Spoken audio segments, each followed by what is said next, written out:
Joined by tonight's third-place finisher in the O'Reilly Auto Parts 300, Brad Keselowski, driver of the number 22 Discount Tire Ford. This is his 11th top 5 finish in 17 career NASCAR Xfinity Series starts at Texas Motor Speedway. Brad, just talk about your evening tonight. Yeah, decent evening. Top fives, I guess, are pretty good, but we want to be a little bit better than that. Of course, we want to win, and you look at this format that the Xfinity Series has. Winning is really all that kind of matters. So, felt like we, gave it our all. We're just lacking a little bit of speed to be able to run with the top two, and on a positive note, we kind of closed the gap a little bit, but I still have some work to do. We're now joined by tonight's runner-up finisher, Erik Jones, driver of the number 22 GameStop Turtle Beach Toyota.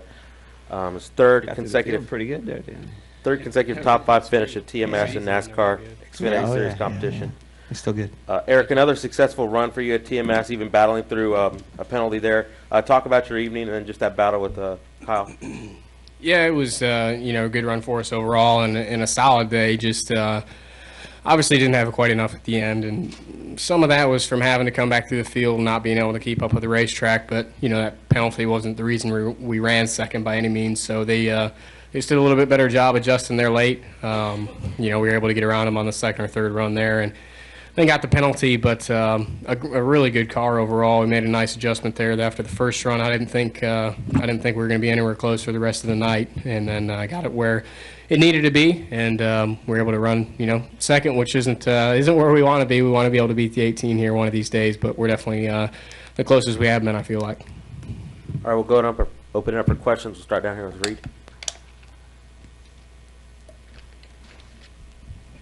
Reed Spencer with NASCAR Wire Service. For both of you guys, with all the comings and goings that happened during the race, different people leading different times, people being fast, did the track change appreciably throughout the course of the race?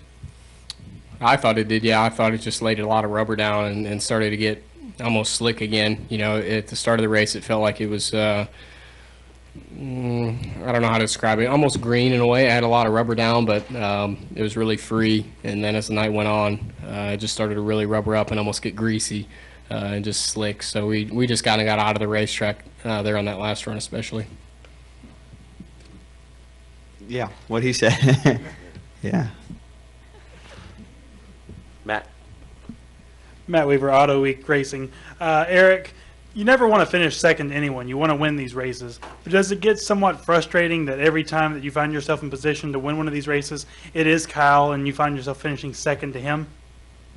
Yeah, it is. I was fortunate in a way last year. I didn't have to race against Kyle in the Xfinity Series at all.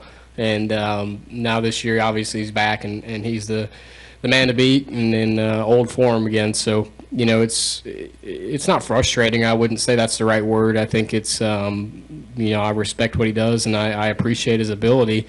And I think it just makes us want it more. And it's really going to be gratifying the day we can do it. And I think we're looking forward to that day. I believe we can do it this year at some point. I thought this was going to be our night at a couple points in the race, but just didn't pan out. Jerry? Jerry Fraley, Dallas Morning News for Brad. Brad, any information you picked up tonight that you think you can apply to tomorrow night's race? Always. Yeah, that's part of the fun of being here. Some weeks you learn more than others, and but I think every week you learn something. This week was a little more difficult because of the difference in the tires between the Xfinity Series and the Cup cars. I think it was different right side tires, and so not a ton, but always something.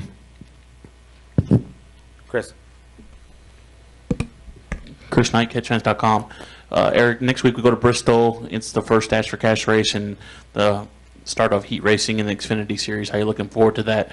And I don't know if Brad's competing in that race or not, but if he wanted to add to it, he could. I'm not. No, go ahead. I don't know. I think it's exciting for the fans, and I think it's different. I'm not going to give a real opinion on it until I do it. I just don't know how it's going to play out. How people really. I'm most curious about how people are going to race, knowing that you can't go to a backup car before the feature or the main. So I'm interested just to see how people kind of handle that fact, but I can't give a really good opinion on it until I see kind of how it all plays out. But I think it's a good idea. I think it's just something to change it up. I think we're taking the right steps and going in a direction of doing things that have been voiced by the fans and something different than what we've seen in the past. Down here to Bob.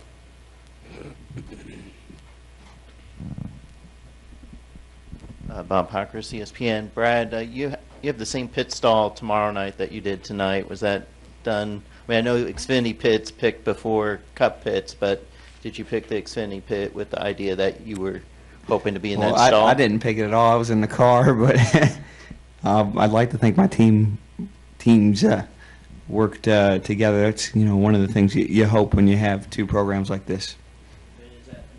Is it important to know the stall? I mean, is it that important? Yeah, I mean this is a sport of inches, and any little thing you can do to gain an advantage, translates to an inch on the racetrack and could be a win. So I would say everything's important. Any additional questions? Gentlemen, thank you very much.